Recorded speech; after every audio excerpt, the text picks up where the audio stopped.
In 1776, 3 major revolutions happened in the British Commonwealth. The 13 North American colonies seceded and formed their own nation-state. A Scottish philosopher named Adam Smith published his masterwork, The Wealth of Nations, effectively inventing the field of economics. And another Scotsman, James Watt, invented the machine that would power this new conception of economy, the Watt steam engine. A few years later, in the 1780s, James Watt agreed to build 2 engines to run the first ever steam-powered flour mill in London for his long-term business partner, Matthew Boulton. Boulton named the project Albion Mills, and Albion Mills was able to produce flour at many times the efficiency of a regular miller, pushing out 6,000 bushels of flour per week. This, of course, had the effect of making it difficult for a regular miller to make a living in London, because now they had to compete with Albion Mills prices. Now, you would imagine in innovation like this, while it might put some millers out of business and create a virtual monopoly in the city, it would at least come with the social benefit of reducing the price of flour, thus making it easier to buy bread. But for reasons unknown to me, that's not what happened. Every benefit comes at a cost to somebody, but in this case, there really was no benefit, because in the next 5 years, the price of bread actually increased. And of course, many people blamed the Albion Mills for this catastrophe. Rumors even started circulating that Albion Mills was starting to cut their wheat with cheaper Indian corn, thus making a cheaper, lower quality product. And this is an illegal practice, which was called adulteration. But despite the efficiency of this mill, it still wasn't actually economically viable. It didn't seem to actually be making its expected return on investment. Because of this, the owners made the mistake of running the machines too long and too hard without enough maintenance, and a lack of lubrication in one of the bearings caused it to overheat and start a fire in 1791 that destroyed the whole mill. Not only did it destroy the whole mill, it destroyed a lot of the houses around the mill. However, this event, which should have been looked at as a tragedy by the community around Albion Mills, was actually looked upon with glee by many of the millers in the area. This cartoon from the time shows a man celebrating the fire with a placard saying, "Success to the mills of Albion, but no Albion Mills."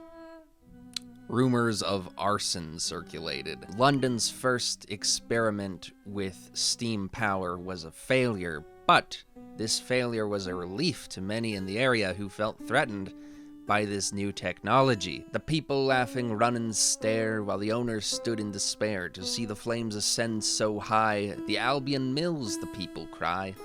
When it broke out, the people ran.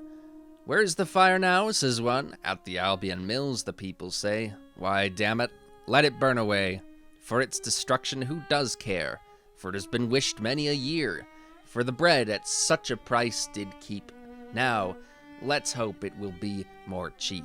Despite this setback, the power of the Watt steam engine could not be contained, and for the next 20 years it continued to revolutionize many industries in England, including milling, mining, and textile manufacturing. And the dark, burnt-out exterior of Albion Mills continued to loom over the Southwark community for some time. A local resident named William Blake wrote a preface to his epic poem Milton, wherein he questions whether God's love can ever shine on England amid these dark, satanic mills. From the very beginning of the Industrial Revolution, people were horrified by its consequences. Not only did these machines threaten to take jobs away from traditional craftsmen, but they were also accused of flooding the market with cheaper, lower quality goods. And as standards fell in the market, they also fell in the workplace. People who worked for these factories started complaining about poor working conditions and low pay. The industry that faced the most trouble from these new infernal machines was the textile business. England had long been the biggest exporter of wool in Europe since the Middle Ages, and Nottingham was one of its chief contributors. In fact, one of the textile industry's biggest inventions came out of Nottingham. In the late 16th century, a vicar named William Lee invented a new machine called a stocking frame, which could knit stockings at a much faster rate than a normal person holding knitting needles. What's interesting about this original stocking frame is that William Lee actually had to go to France in order to get it patented, because when he approached Queen Elizabeth for the patent, she gave him this reply: "Thou aimest high, Master Lee. Consider thou what the invention could do to my poor subjects. It would assuredly bring them to ruin by depriving them of employment, thus making them beggars." 200 years later, the same consideration that kept Queen Elizabeth from authorizing this patent was now re-emerging among this disgruntled mass of textile workers. Their mascot was a young boy named Ned Ludd, a weaver's apprentice who was reputed to have thrown a temper tantrum and destroyed 2 of his father's stocking frames. The destruction of machinery became an important symbol for this new protest movement, a movement of textile workers raging against the abuses of the textile industry and also fighting back against the king's soldiers who were trying to break up their protests and prevent their voices from being heard. These protesters were dubbed Luddites, and from 1811 to 1816, the Luddites took to the factories, destroying stocking frames as well as newer machines, such as the shearing frame, which threatened to take jobs away from textile workers by making it so that a machine could cut cloth at a much faster rate and with fewer people than was needed before. The Luddite movement started in Nottingham, but it quickly spread all over England, and soon it was so bad that the government started systematically repressing it. They even made it a capital offense to smash machinery.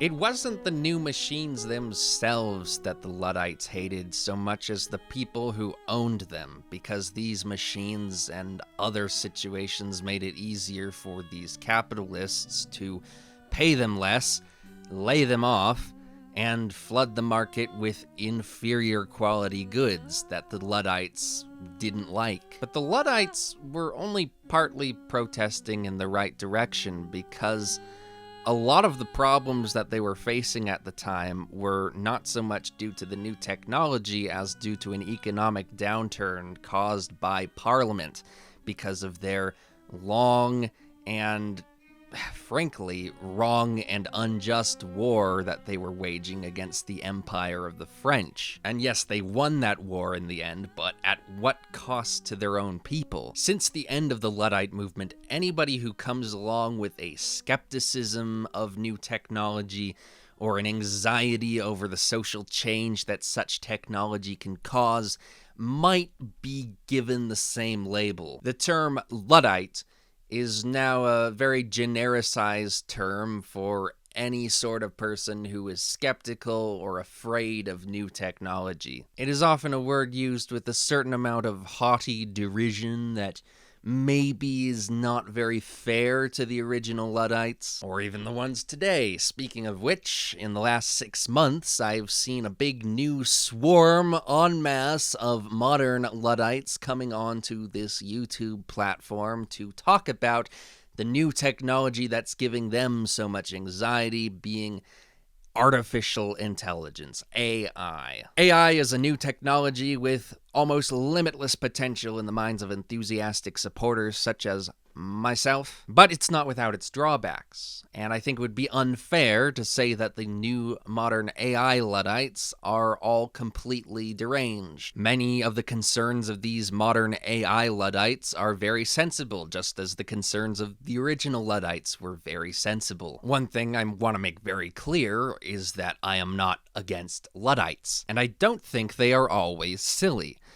Their protests are usually pointless, but I don't think that they're necessarily silly. Because one misconception about Luddites is that they hate new technology, which is not true. They are critics of new technology.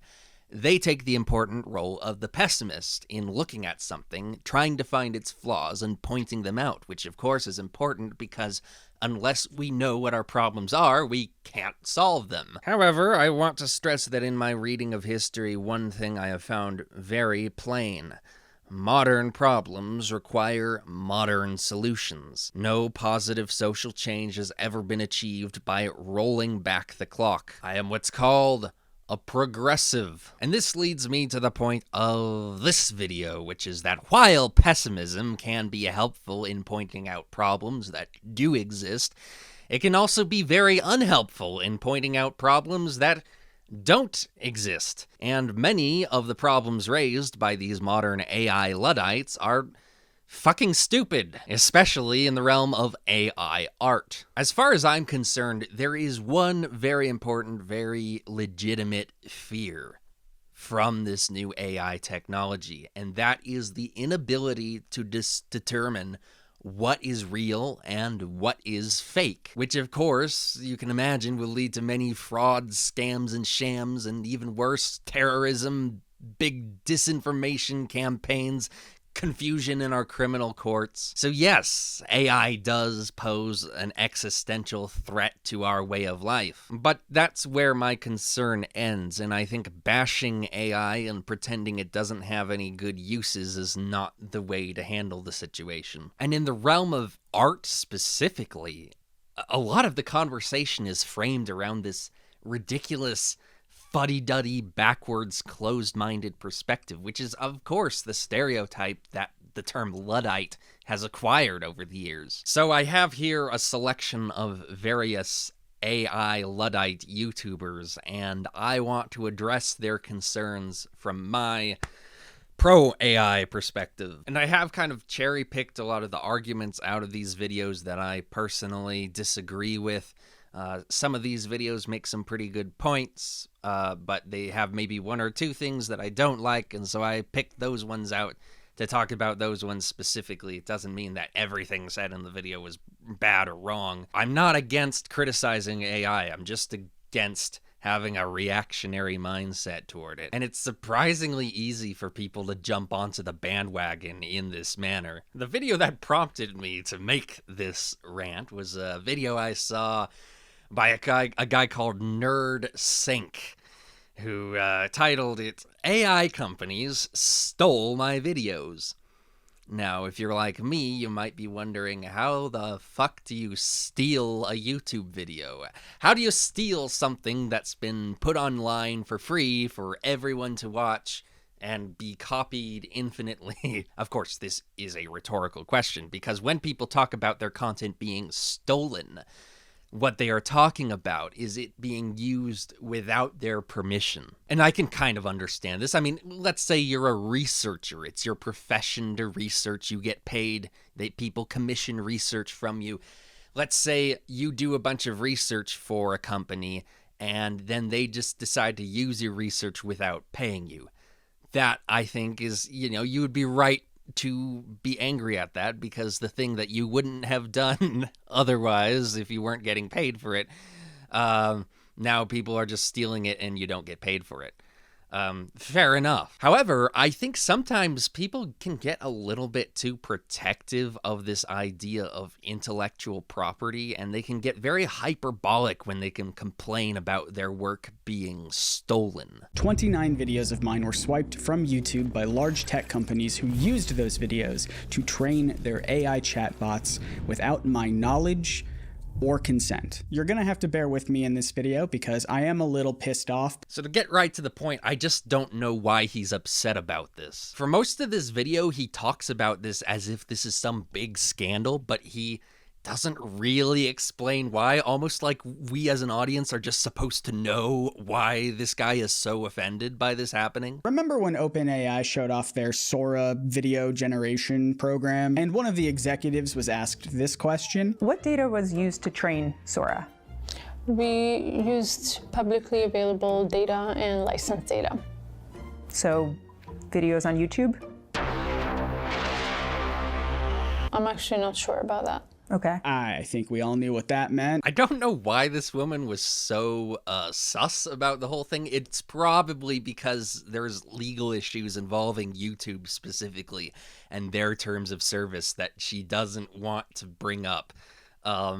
because the way she's talking about it makes it seem way like she's doing something way more shady and nefarious than she's actually doing. Because even though YouTube might have a problem with this sort of thing, I don't have a problem with it, and so to me, it just looks kind of silly. That was a bit ago. The reason I'm making this video right now is because as of the day that I am recording this, there was an article by Proof, a non-profit investigative journalism organization, that showed how large corporations, trillion-dollar companies, used thousands of YouTube videos to train AI. Again, this is something that we all sort of suspected, but this article went a little further. The folks at Proof created a tool where you can type in a YouTube channel, or I think even a video name, and see if it was used to train these AI chatbots. A lot of large creators, people I respect and follow, showed that their videos had been used, hundreds of their videos had been used for these AI models. And so I thought, well, it's really only the big creators, the millions of subscriber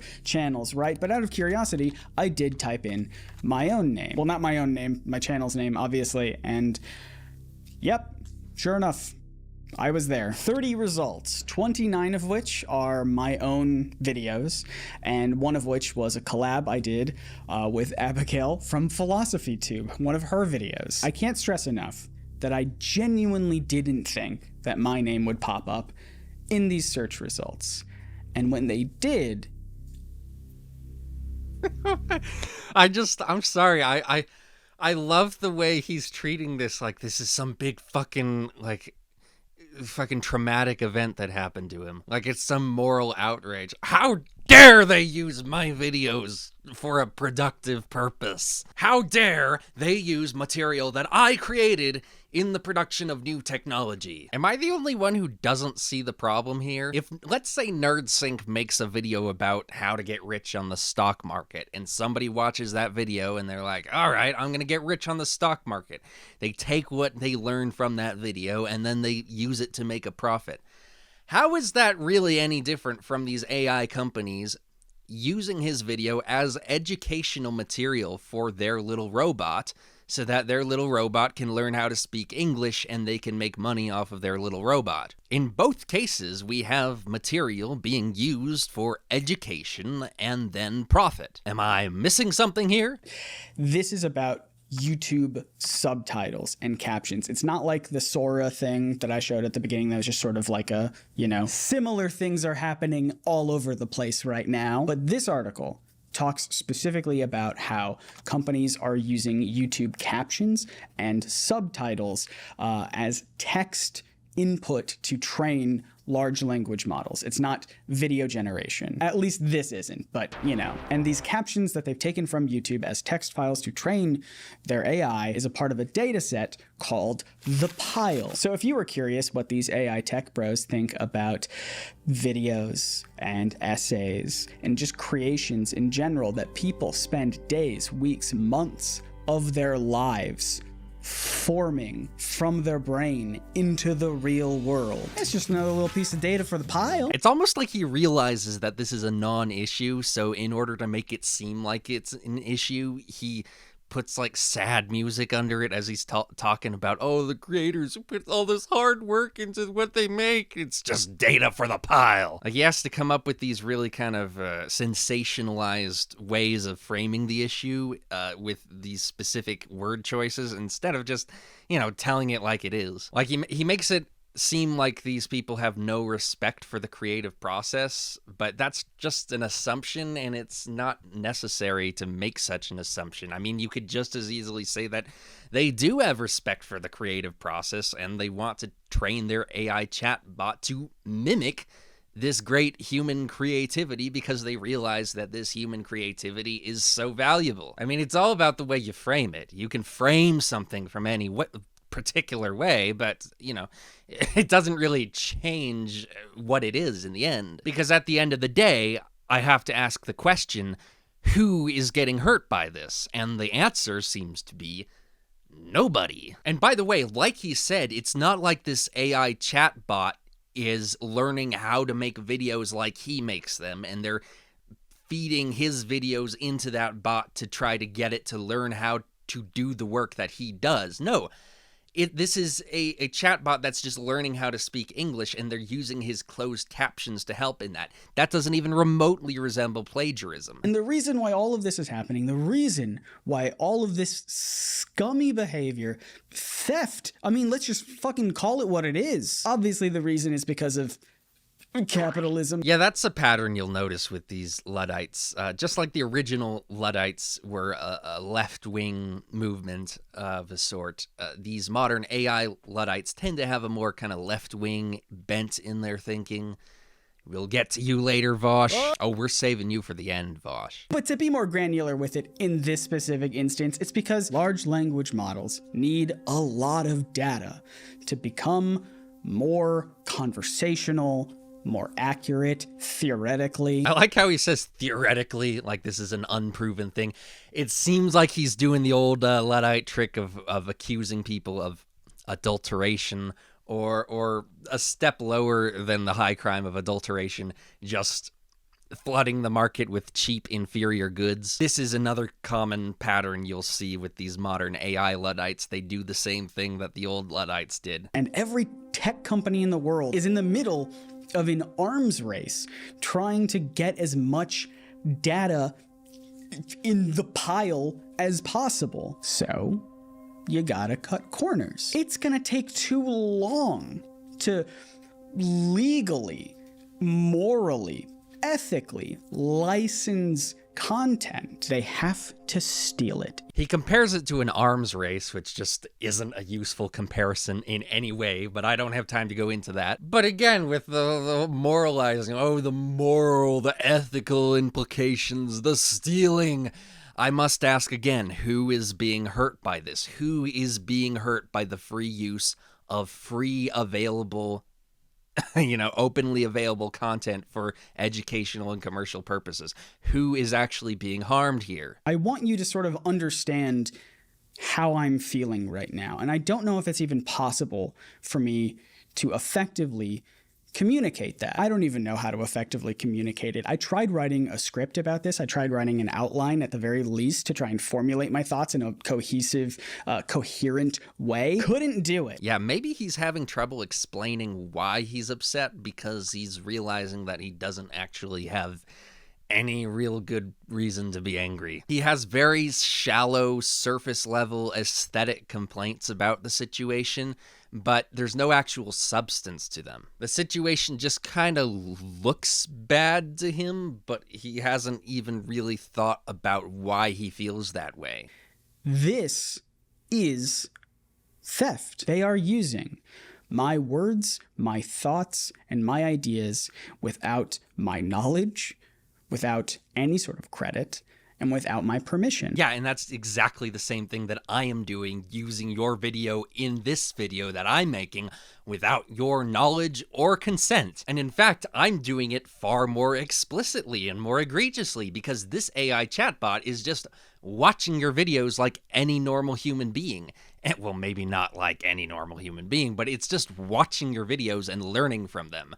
I am actually using your videos. I'm ripping you off. I'm ripping off your content as fodder for my content. I am stealing from you directly. Your video is nothing but just another data point for my pile of content fodder. What are you going to do about it, Nerdsync? You going to slap me with a fucking subpoena? Or are you going to accept that when you put something out for free, people are going to use it for transformational purposes? That's kind of how the information economy works these days. I paid for my YouTube captions for all of those videos that were stolen. So not only did I put all that work and effort into the videos, then I paid a service to turn my videos into professional captions, uploaded those to YouTube, and those professional captions that I paid for with my own money were scraped and put into these AI bots. So basically he's saying that because he bought these captions, he wants to live in a world where it's much more difficult and nigh impossible to train an AI chatbot how to speak English. His solution to his problem of having to pay for closed captions is to make it impossible to create a technology that makes it so that you don't have to so that you don't have to pay for closed captions. Of course, this technology already exists. Obviously, YouTube's closed caption system is pretty flawed right now, but it used to be a lot worse. Remember 10 years ago when Rhett and Link used to make those skit videos where they would sing like pop songs, Taylor Swift songs with the YouTube AI captions as the lyrics? I don't know if YouTube was actually using AI for their auto caption software at that point, but since then it seems like they have been using it because the software has gotten a lot better over the years, to the point where it's not even really all that necessary to pay for captions. Of course, if you want to be professional about it and have accurate captions, yes, it's still a good idea. But again, it's that sort of Luddite dynamic of do you accept the newer technology that could be kind of inferior quality but a lot cheaper and more efficient, or do you do it the old-fashioned way, which produces a better quality product but is more expensive? There's a good argument for both of these things. I think no matter which way you choose to do your closed captioning,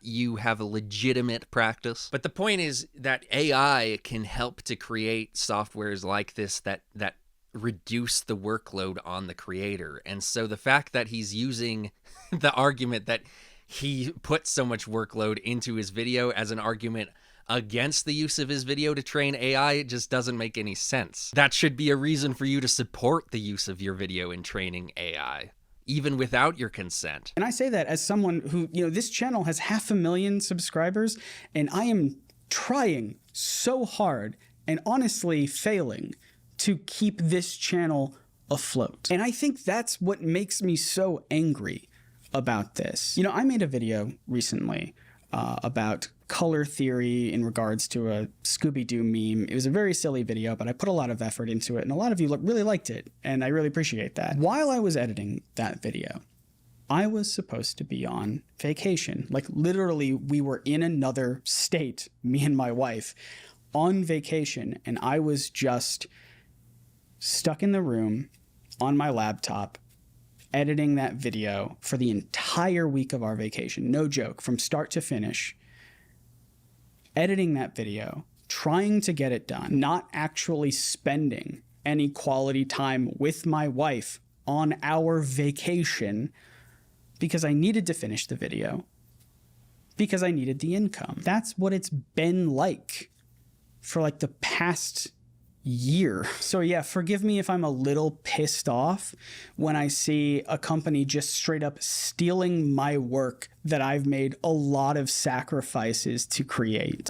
This sob story, man, come on. I mean, think about the original Luddites. They were happy making textiles in the old-fashioned way, but when circumstances outside of their control made it hard for them to make a living doing that, they revolted. And not only was the traditional way of doing things outmoded, but the new way had its own share of problems for the people who had to adapt to this new system.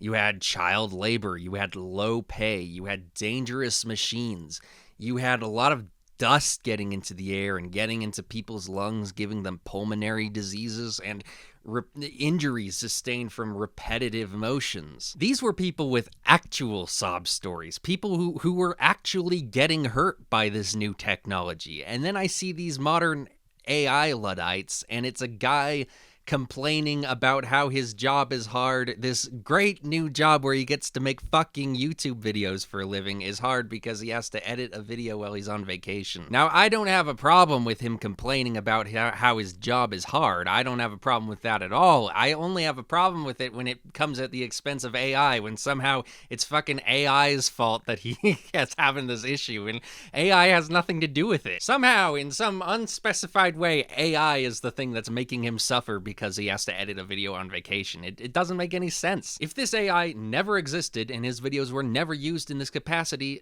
his life would not be any different than it is. Another very popular YouTuber, Gooden, made a video about this subject, and here we get to the real spice of this video, because a lot of people, for some reason, have really strong opinions about art. Anthony Fantano and Gabi Belle also made videos about this subject, and all three of these videos, they're actually not that bad, and the people in them make good points for most of the video. I would say the majority of the content in these videos is fine, but there's just a few things that I take issue with. I'm a nihilist, so I usually refrain from having strong opinions about things, and so it's kind of amusing to me to watch the strange and bizarre hills that people choose to die on. Just the randomness of it, like, I choose to die on the hill of art. Like, okay. And art is just one of these topics that I think people take way too fucking seriously. So with the introduction of AI art, of course we have all these people throwing a huge fit over it, and I just don't see what's the big deal. When people ask what the point of any of this is, the dorks who defend it all tend to say the same thing. These are just tools to help anyone create art. Yeah, I want to push back on that a little bit. I am wholeheartedly for the increased accessibility of creative tools that help you take matters into your own hands. You want to make a short film? The camera on your cell phone is better than 90% of the cameras in human history. Want to learn how to edit? There's thousands of free YouTube videos that'll show you how. You want to make music? You can buy a professional audio interface, workspace, and a handful of plugins made by some of the most talented artists in the world for less money than it would cost to rent a recording studio for one day. And all of that is fucking awesome. I feel so lucky to live at a time where you can essentially make whatever you want without having to cross the insurmountable barriers that people did in the past. You don't need anyone's permission. You don't need an exorbitant amount of money. You can just make stuff and put it on the internet, and with a little bit of luck, people see it. And there's so many tools along the way that help you streamline the process of getting from an idea to a finished product. But at a certain point, if the tool is just doing everything for you, you are not an artist. You just described what you wanted to make and asked a computer to make it for you. There's this very egotistical idea I see in a lot of these AI Luddite videos where people have this idea that AI art is bad because it removes the human element from creation. Never mind the fact that it actually does take a certain amount of skill and knowledge to craft prompts that will generate a good result in these softwares, and that skill and knowledge could therefore be considered a craft or an art of its own. Even if we ignore that fact, it's still illogical to say that AI art lacks utility just because the people making it are not real artists, whatever that means. As if the purpose of art is nothing more than to represent the ego of the artist. I am not one of these death of the author types, and I am also very against this idea that people pass around of separating the art from the artist. I think it's actually very valuable to understand art in the context of who made it and what he was trying to communicate with it. And I think when people say separate the art from the artist, they're making the mistake of assuming that we have to love every aspect of an artist in order to appreciate his work in tandem with his own ego. And I think that it can be very rewarding to understand art from the perspective of the artist and to try to understand what was being communicated with it, with the whole history of the artist's career and everything. I mean, there's a reason I have a whole series of videos on my channel, a couple series, analyzing the work of Marilyn Manson. A lot of what's cool about art is that people are expressing themselves, and I would argue that people who use AI generative software to do that are still doing that. They're still expressing themselves. It's just in a different way. But even if we ignore that aspect of it, it's still stupid to say that art has no utility if we divorce it from the artist. I might be able to appreciate a painting more if I know who created it and what the history of it was. But if I don't know anything about that, if I don't know who made it, or even if it was a human who made it, it doesn't really matter because I can still appreciate it for its aesthetic qualities. You're also not learning anything this way. Part of what makes art special is that it's difficult to make, even with all the tools right in front of you. It takes practice, it takes skill, and every time you do it, you expand on that skill. Every song you hear, every movie you watch is the result of thousands of hours of trial and error. You can fail 1,000,000 times and use that experience to finally succeed. Making a video using generative AI does not teach you anything about making video. Actually, it does. It teaches you about making AI generated video, which is in fact a skill. Drew talks like someone who has never used AI generation before, but as someone who has, I can tell you that there is a process to it. There is a lot of trial and error, and there is a lot of skill and knowledge that you accumulate in trying to craft prompts. There's a lot of learning that goes into it if you actually want to get good at it and make good work. If all you want to make is slop, then sure, you don't have to work very hard. But if you actually want your stuff to look good, you kind of do have to put effort into it. But just because this is a different type of learning, Drew doesn't view this as a legitimate form of learning or a legitimate craft. Only traditional crafts are legitimate in Drew Gooden's mind. I think what these tech people will never understand is that finally figuring something out that you've been obsessing over, turning a blank Word document into multiple pages of something you're proud of, is the fun part. That's what's rewarding about making stuff, is figuring it out on your own or with a group of people and getting to share in that feeling. Can AI tools help you figure out things faster? Sure, but it's not going to feel as rewarding. It's so absurdly short-sighted that Drew thinks that tech people, as he calls them, who create these AI softwares don't understand the joy of creating. People whose job it is to create software that can do incredible things don't understand the joy of the creative process. They don't understand what it means to put hard work into making something. Dare I say, this dismissiveness on Drew's part is actually kind of a little bit offensive to people who actually do put hard work into making AI. And it shows a real disconnect between AI Luddism and truth and the way people actually think. I think there's this stereotype that tech people are all these Patrick Bateman psychopaths just because the top CEOs happen to be. And that's just not how it is. And he's dismissing the valuable contribution that these people are bringing to human creativity. Call me stubborn, but I would rather make something shitty on my own than watch a computer make something good. As someone with a lot of experience making shitty things on my own and also making some pretty impressive things with AI, I think this is pretty hilarious. When you make something on your own that's shitty, yeah, it's a learning process. It teaches you a lot.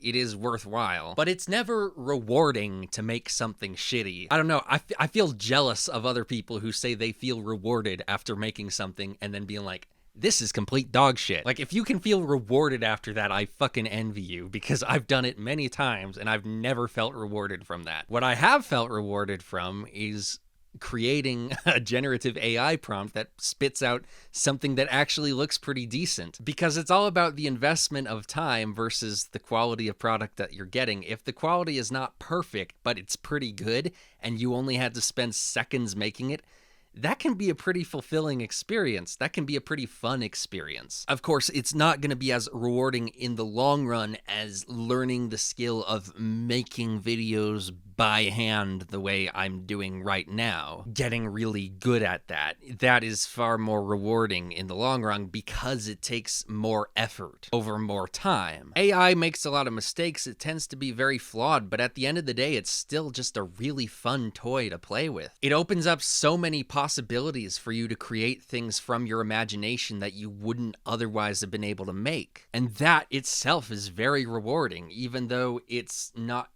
something that you invest a lot of yourself into. It can still be really fun. It's not going to have the same kind of deep meaning to you as something like my YouTube channel has to me, but it's still just fun and great in its own right. You can have both things. You can have long-term skills that you learn and acquire over time with hard work, and you can have cheap, easy, generative work that you do that just surprises you for how good it is, for how little time you spent on it. There's a unique joy of discovery with AI generation. Typing in a prompt and waiting for it to render is like waiting for a Christmas gift. It's like something that was just in your imagination, and then suddenly it's there and you get to see how this generative software interpreted what you said and how maybe it matches up very well to what you thought in your imagination, or maybe it's something different and it provides you with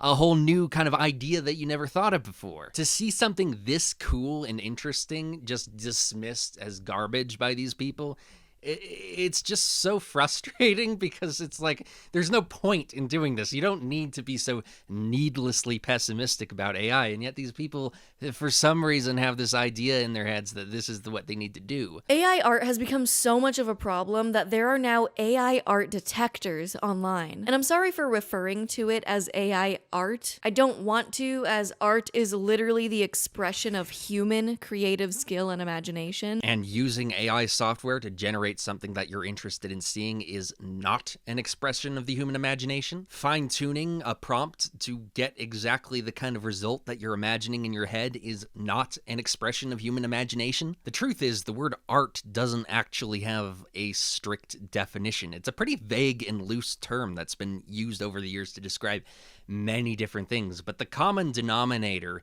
the thing that this word has proven useful for describing over time, has basically been any kind of craft or skill that you can acquire. Something that you can learn how to do. The art of painting, the art of mopping a floor, the Zen art of tea making, the servile arts, the liberal arts, ars gratia artis. What's up now, bitches? Art can be pretty much anything, which is why it's always stupid, I think, when people try to artificially limit what constitutes art.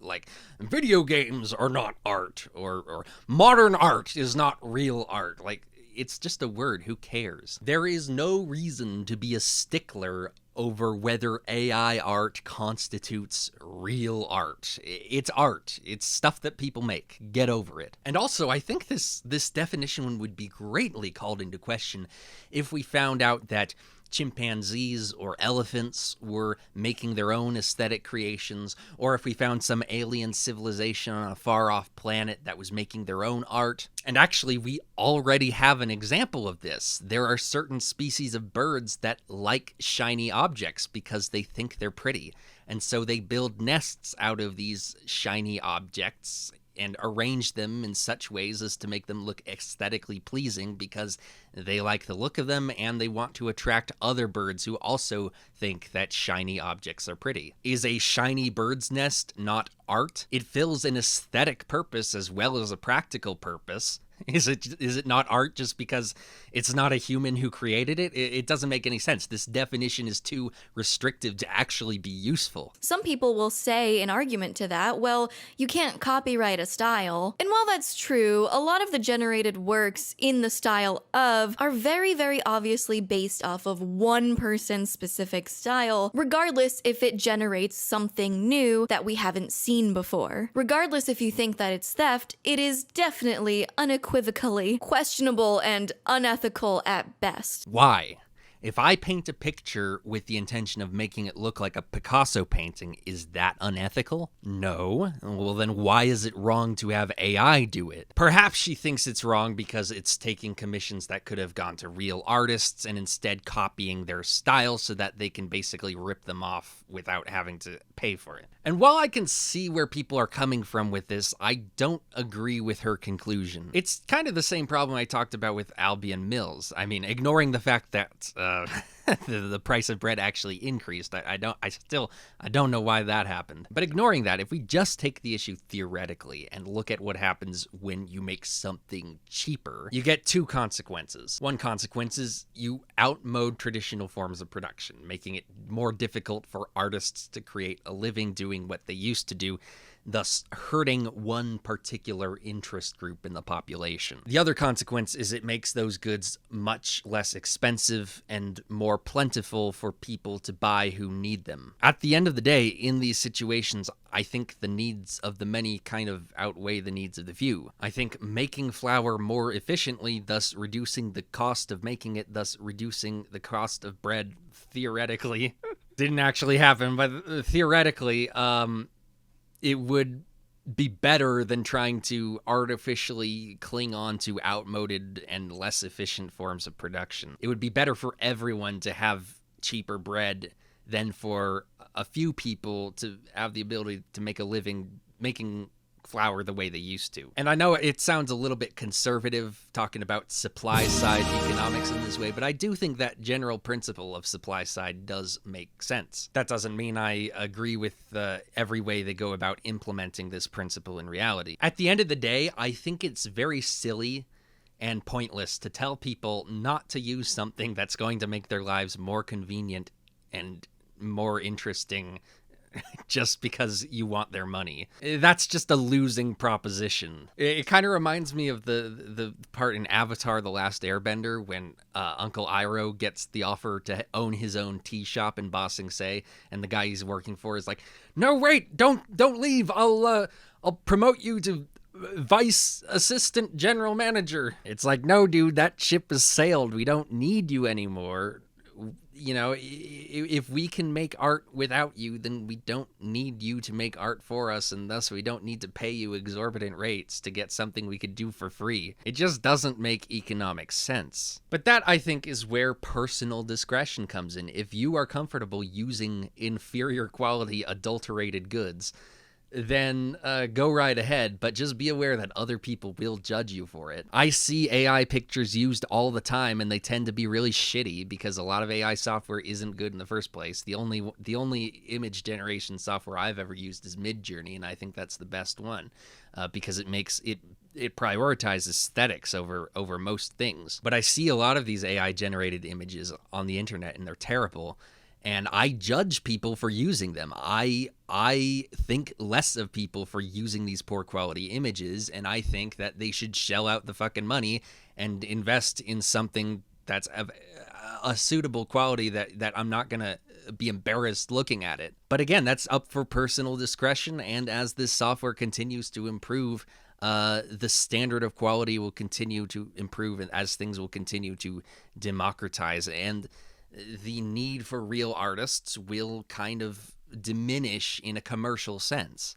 That doesn't mean that it will diminish in the sense of finding fulfillment out of appreciating someone's art. That's a totally different thing. But that's just change. That's just, you know, how society might evolve in the future. I don't think there's anything wrong with that necessarily. It just might affect a certain interest group poorly, and that tends to happen. Anything that benefits some people is going to come at the expense of other people, and that's a fundamental aspect of life that people just need to learn how to accept. Like, I remember there's a bunch of dipshits on the right who were complaining when Joe Biden pulled out of Afghanistan because, like, oh, things weren't perfect and people got hurt. And it's like, who fucking cares, man? Like, you gotta break a few eggs sometimes.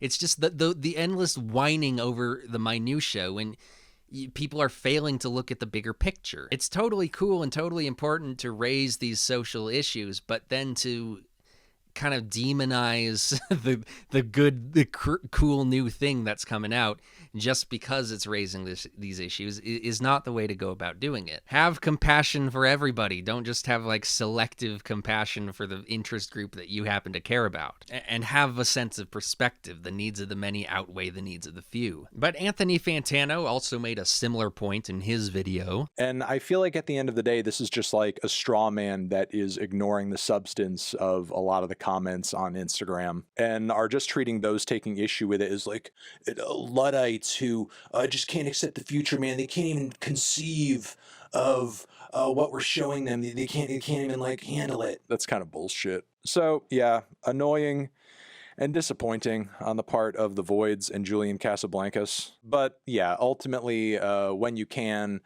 do not use computer technology to rip off the work of other artists. That would be great.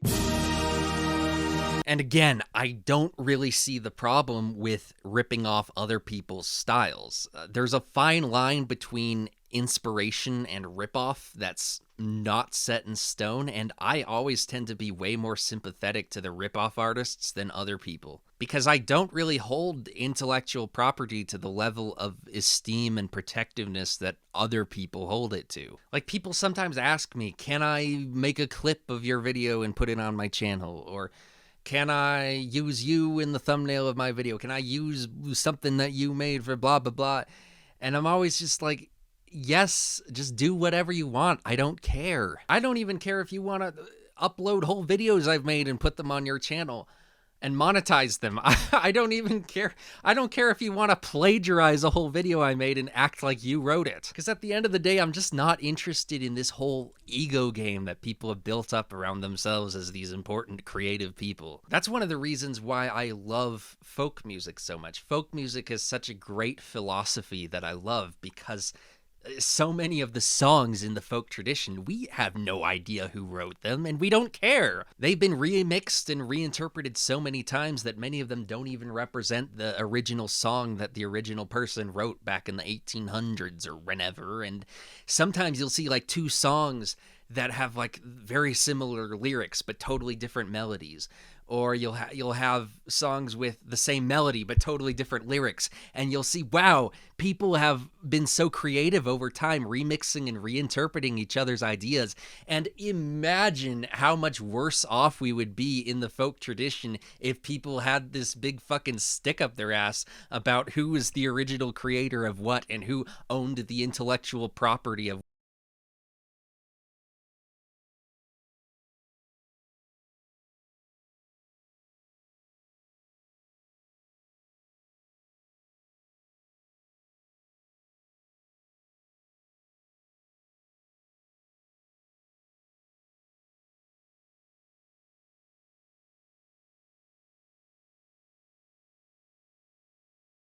Sometime before Kokomo Arnold.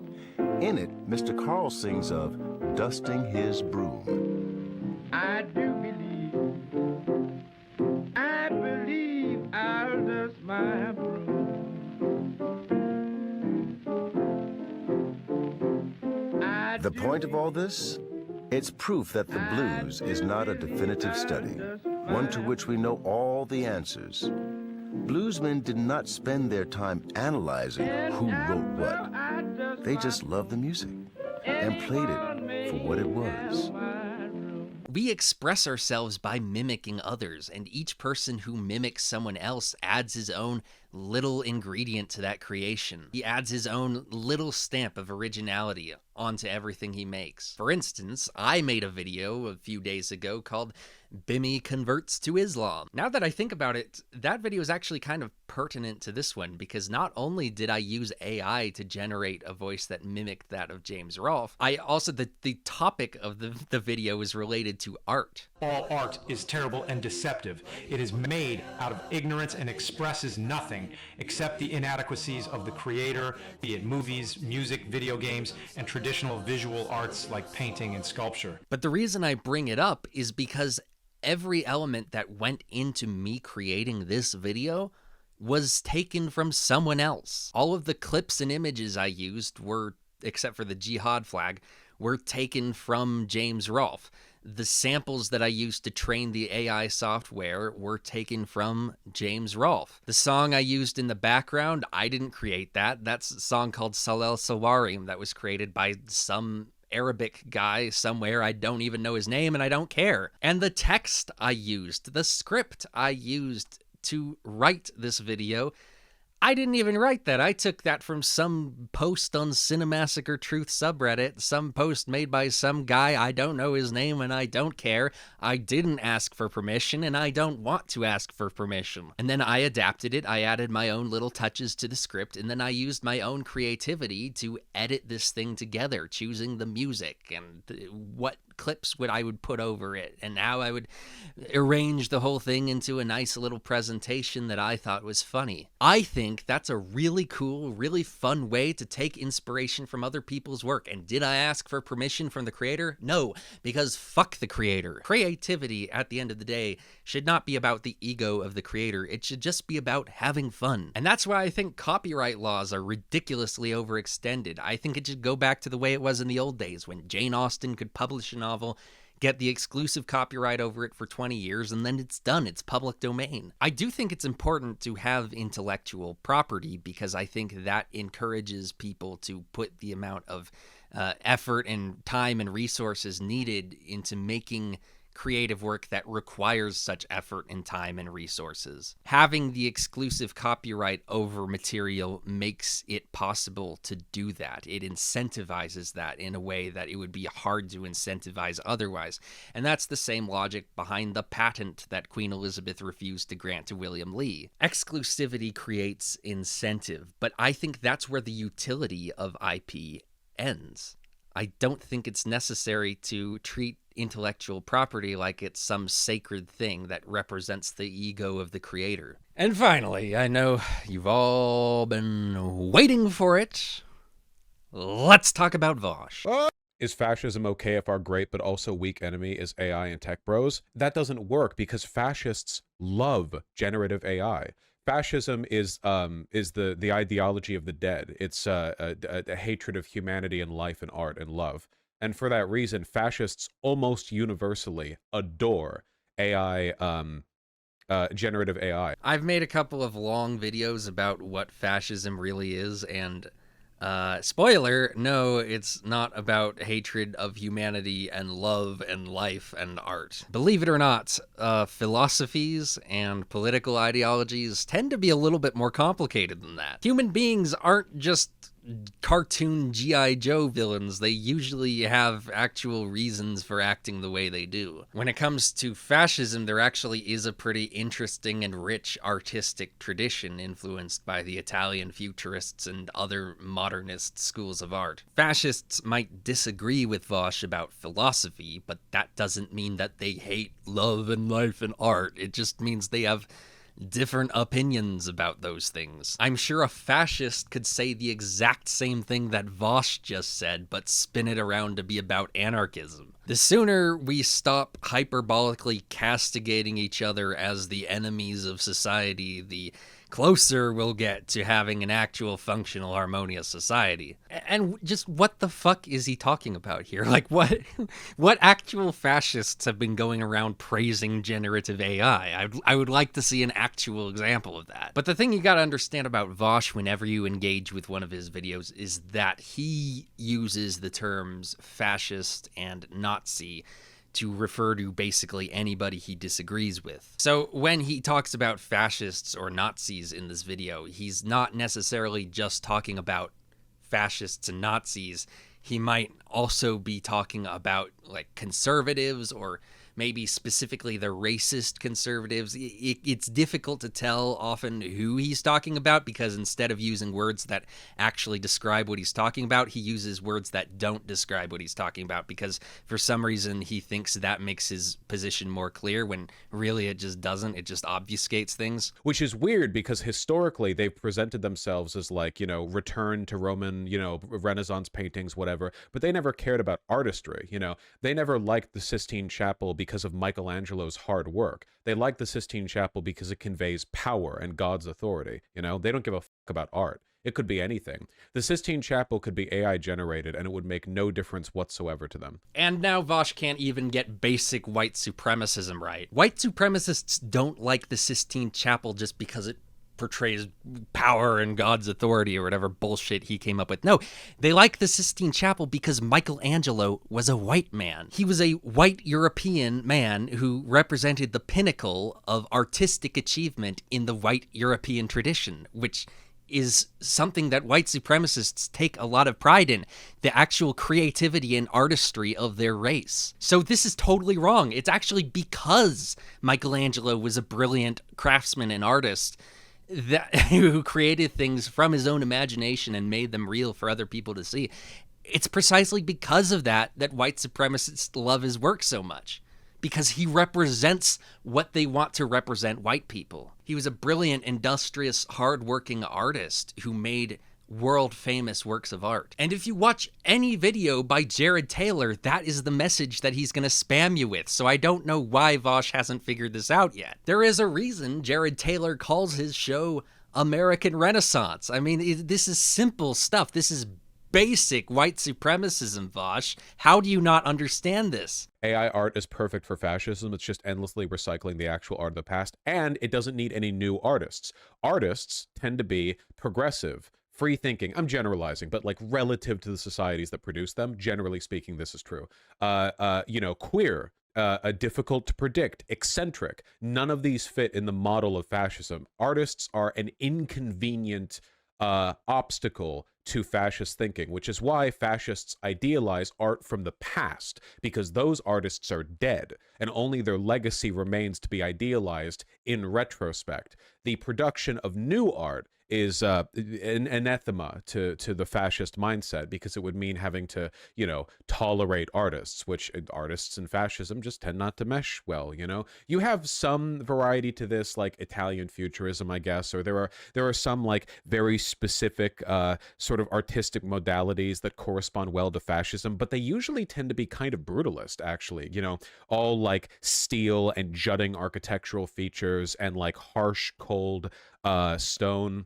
You know, you get that with like the like Mussolini's you know, the CCCC building, the fascist headquarters. You have like weird stuff like that can survive, but for the most part, yeah, fascism is the death of art. So here we have an interesting part where he says that fascists hate art, but then he softly sort of contradicts himself by saying there are exceptions, such as Italian futurism and brutalism. But because Vaush doesn't understand fascism, he doesn't actually have any explanation for how these so-called exceptions actually fit into the picture he's describing. Because the picture he's describing isn't a total fabrication, it's based in truth. It's just a stereotype that lacks complexity and fails to appreciate the reality of the situation. Fascism's relationship with art is pretty complex, but one key component of fascist thought is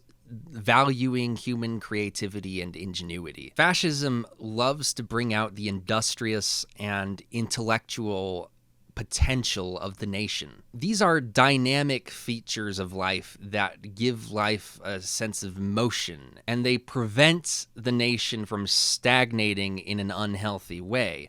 They get the blood flowing, because you have to understand fascism was a very modern movement. It wasn't just about conservative nostalgia. It was about progressive revitalization of society. And you gotta understand how dumb it makes Vaush look when he goes on this rant about how fascism is just all about nostalgia. That's all they care about in art, is looking to the past, because it's something that they don't have to deal with any new creative thinkers.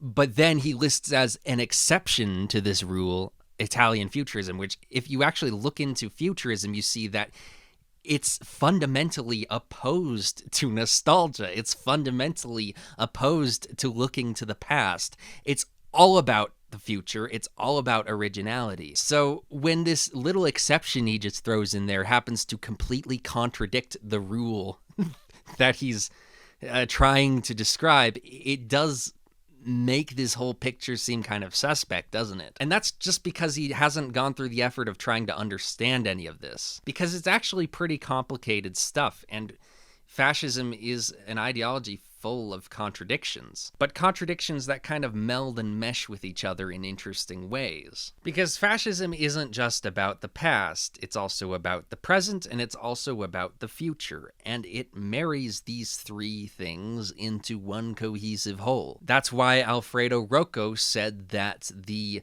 sort of left liberal socialist tradition, the left-wing tradition of politics, was anti-historical, because fascism did keep one foot in the past. And in fascism, the nation is not just the people who happen to be alive right now, but also all the people who were members of the nation long in the past. The ancestors of the current national community are just as much a part of the national community to fascists as the current members. And so because fascists appreciate the past and they appreciate the accomplishments of their ancestors, and they tend to have a conformist mentality in general, this misleads some people into thinking that fascism is not progressive or it's not forward-thinking, and that's just not true. Fascism was all about being modern, progressive, and forward-thinking, and doing, as I said earlier, applying modern solutions to modern problems. It's just that they had a different kind of perspective on how to do that than a lot of the more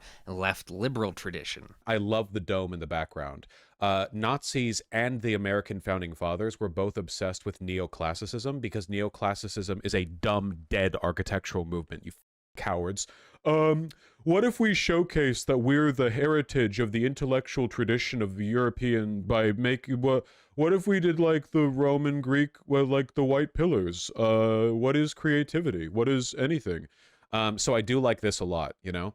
Wow, how enlightened and cultured of you, just dismissing and delegitimizing a whole important, beautiful movement in art and architecture. Yeah, I can kind of see why boomers like Joe Biden and my mother think that anarchists are just all about destroying things, because it really does seem like anarchists like Vaush are very comfortable just throwing whole important art movements under the bus just because it happens to be politically convenient to them in the present day with their anti-historical thinking. Considering, like, the Nazis existed from the 20s to the 40s, basically, but if the Nazis were around today, which they are, right, they're just not called the Nazis, but we know what, like, far-right governance looks like, they would be very pro-car. So say hello to your gigantic interurban freeways, say hello to, like, 6-lane stroads cutting through everything. Fascism is all about alienation and isolation, so the idea of, like, densely packed residential areas, that's gone. Again, just not understanding anything about fascism. Wow, maybe I should be an anarchist, because it seems like if Vaush is a good representative of anarchism, then all you need to do to be an anarchist is just ignore all facts and reality and just live in your own fucking world. That's easy. I could do that. Anybody could do that. Like, Vaush's job is one of the easiest jobs in the world. And honestly, I could say the same thing about fascism too, because it too has a very warped perspective on life. But at least I've gone through the effort to understand that perspective before I talk about it. Because this whole idea that fascism is all about alienation and isolation is not true. In fact, it's the exact opposite of the truth. Fascism is the exact opposite of that. A key component of fascist thought is the idea of corporatism, which was essentially about uniting different disparate sectors of society together into one cohesive whole so that they can work together for a common purpose. National unity and the idea of community was essential to fascist thought. And through the corporate system, the fascists endeavored to end the phenomenon of alienation that Marx wrote about back in his day. After all, fascism is a revision of Marxism, and that's one of the things that they maintained from Marxism was this certain skepticism of private capital and a desire to socialize the economy. Now, they had a different way of going about that than the socialists, and they were a little bit, in praxis, they were a little bit loosey-goosey and inconsistent with how they implemented these ideas, but the philosophy was always there. There's a reason they called themselves National Socialists, and it's not just because they were LARPing. The only real shift here is there's no way these trees would have survived. They would have done something stupid with this area too. They would have cleared it and made it like plain grass or something. Yeah, because we all know Nazis hated trees. And then he goes on to show a bunch of pictures of Nazi architecture, and he criticizes them for being boring, and yeah, I'll admit that these are pretty fucking lame. I guess they're supposed to look modern and austere, but they just lack any personality or character. And I tend to like more kind of brutal-looking architecture, and by the way, so does Vaush. Yeah, this stuff just doesn't have any character to it, so fair enough point on Vaush's part here. Nazi architecture tended to not be great. But I think we've gotten a bit off track here, because, I mean, wasn't this supposed to be about AI art? How does your hatred of generative AI compare to the fascist hatred of art? They're the same. I just realized as I'm editing this that Vaush was so on his soapbox that he didn't even read that person's comment correctly. That person was asking if his hatred of AI was the same as Hitler's hatred of degenerate art, and his response is, they're the same. Oh boy. They're one and the same. The people who push generative AI the most maliciously are fascists, or at the very least have a fascist attitude towards art. They hate art and they think of artists as unnecessary because they hate life and they hate the soul. You don't even believe in the soul. You're an atheist. So yeah, if you're interested in AI art, if you're someone who's, I don't know, maybe like Doug Walker, who uses AI art as therapy to cope with his pain from shingles, then Yeah, according to Vaush, you are a fascist who hates life, hates love, hates art, and hates humanity. This is unhinged behavior. I think that if the Nazis had access to the technology, the Nazi architects and Nazi officials would have been obsessed with AI. Absolutely obsessed. They would have painted it as like a pure, austere Aryan creation that perfectly reflected rational reality, something they represented. And they would have AI generated a bunch of shit, and we would have gotten art that looked pretty similar, because those buildings do not look out of the, those buildings are artless. So I think that generative AI could have produced those building plans. My ass, this looks like a perfect representation of rational reality.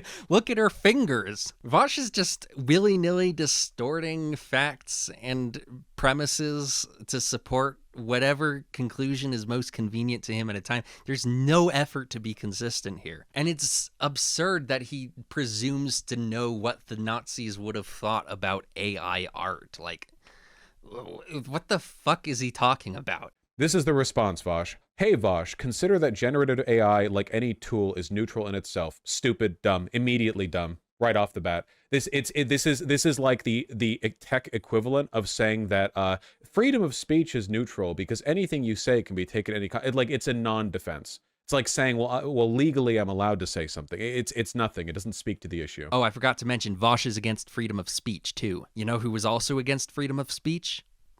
Hitler. So therefore, Vaush is a Nazi. See, I can do it too. It's very easy to call people Nazis when all you have to do is point out one superficial similarity. It doesn't apply to AI anyway, since the consequence of this tech is harming artists. It's harming everyone. It's de-souling art, Like, how can anyone look at what generative AI is doing at all and think like that this is some kind of like abstract moral question?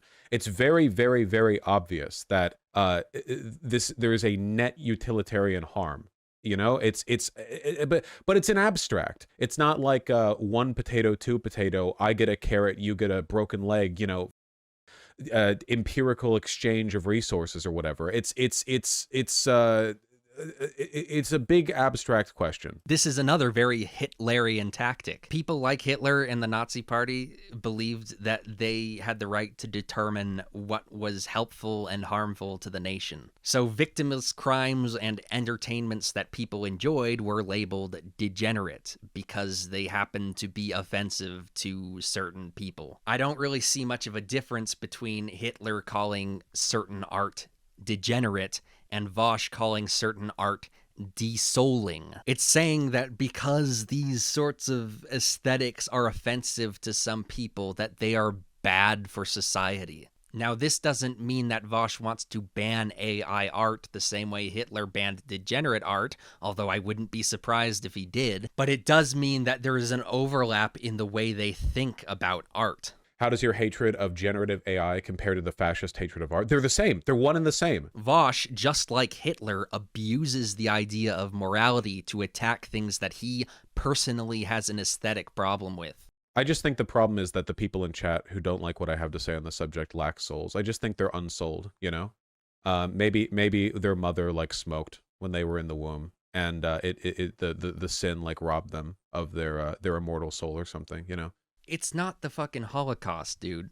I don't get why he's so upset about this. Did AI kill his mother or something? He seems to have this weird emotional reaction to it. It's a toy, dude. It's a toy for people to make fun, cool little things.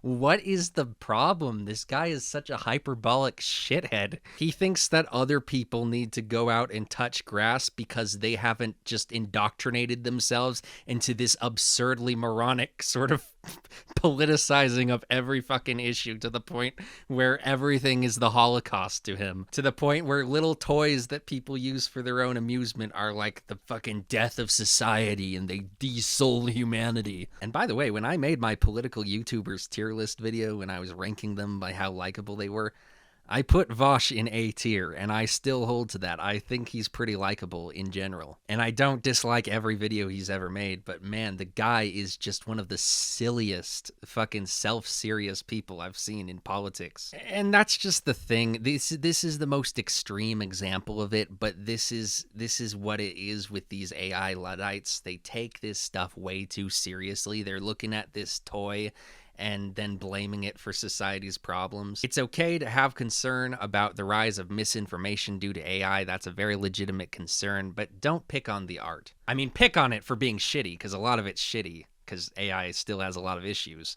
but don't pick on the people who are making it because they're trying to have fun making good creations. So on that note, I will share with you now my attempt to make a song with AI. Enjoy, or try to enjoy. Like I said, the software is still in its early stages. So I ask immortal questions, answers you cannot possess. Get me rid of my inventions and put my stories to the test. Give me all your magic moments, I'll surrender all my dreams. I will give you all my darkness if you will give it back to me. Just to hold your fleeting presence, I will leave you all my cash. So immolate me in your essence and burn it all to piles of ash. When I first met you, I was broken, and still asunder I remain. Though not a sentence should be spoken, you acknowledge all my pain. You broke me out of my reflection and brought me to my feet again. My mind will float in all directions. You blow your words into my pen. Just to hold your fleeting presence, I will leave you all my cash. So immolate me in your essence, burn it all to piles of ash. You paint me up in vivid sunlight and rinse me down in gentle rain. You remind me of the fun times, and you remind me of the pain. I thought I could be something special as I lay dying in my bed. I demonstrated all my mettle to all the voices in my head.